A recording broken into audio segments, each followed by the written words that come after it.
First up is your pole position 1 board set. This has been repaired.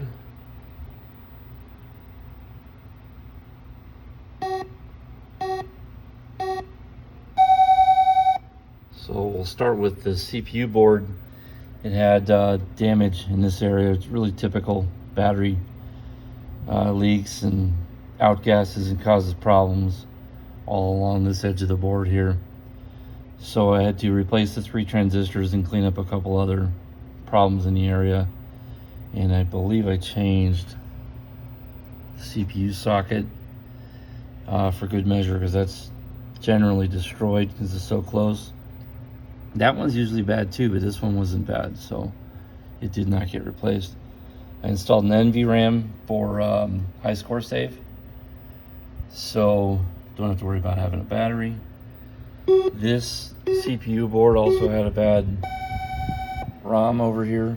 So believe it or not, these 2 ROMs are actually the same. They have the same code in them. One of them does the engine noise for low gear, and the other does high gear. I think it's actually low gear, high gear.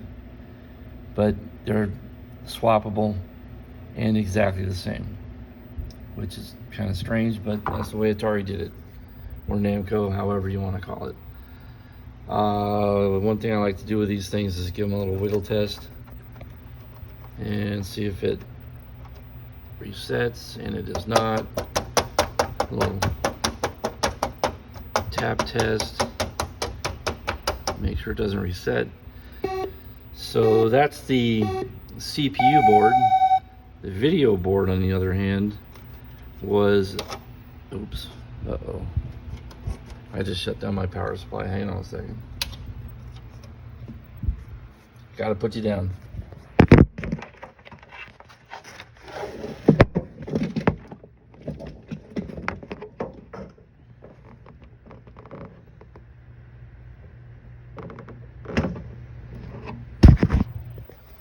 Okay, we're back.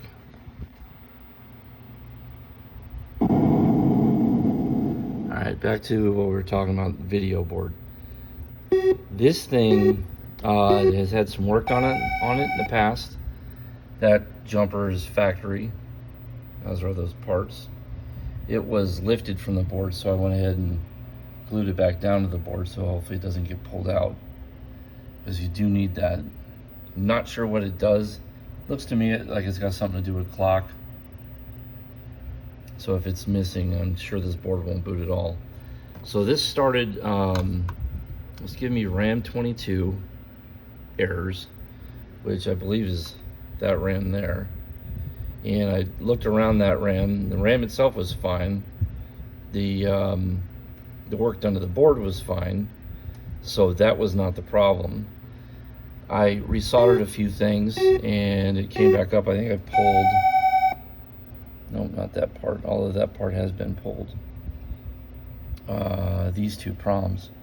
I pulled these 2 proms out because they handle some of the read-write functions, I believe it is, for these RAM and these RAM. There wasn't any problems there. Both proms were good, and when I put them back, RAM 22 went away. RAM 28 came up as the next failure. So tested the RAM, it was good. Replaced the socket, it was good. Swapped the customs. So this custom's got nothing to do with these RAM. This one here does some of the memory handling, so I swapped that. No change. Started looking back at the proms again, and I noticed on this prom there was a short between pin 2 and ground, but it wasn't here. It was actually underneath one of these 2114s. So when I was looking underneath them, there was a bridge down inside underneath that was causing that RAM 28 failure. Once we got past that, we had roadway errors, and that was this ROM. So that ROM got replaced. We had, can't see it right now, but when the game came back up, there were these little tiny sparkles around the car and the start banner right there, that ended up being that ROM. And then last but not least, the mountains in the background, the clouds, they were all messed up. And that was that PROM. So yeah, this video board had a good amount of issues. That's not usually typical. They have a couple of problems, but this one was so in depth that it was actually causing the game to boot. At one point, it would be up for 2 or 3 seconds and then reset. And then here, this screen would be good. As soon as it transitioned to this screen, it would just lock up and reset. So let's see if I can flip this back over without unplugging anything. Okay, good. All right, I'm gonna go into test mode.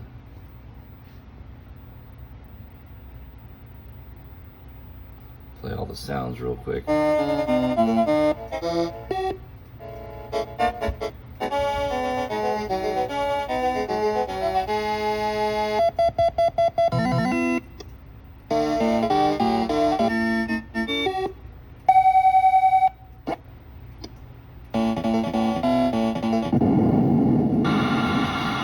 Prepare to qualify. Press driver and qualify to roll.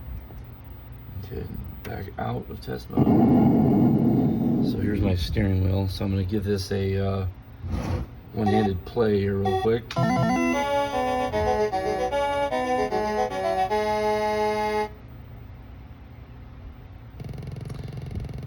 start it over again. Sometimes this game does that when you, the first time you come out of test mode, it will not speak.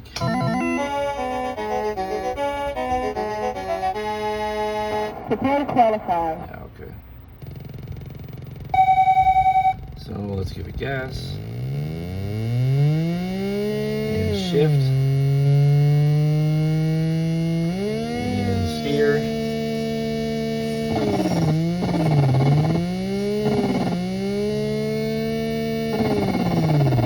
That's hard to do. There you have it. So I'm gonna let this leave it on the bench for another hour or two, just to make sure it's good. And I did that, throwing it in test mode real quick. And once this thing is good to go, I will send you a video of it functioning.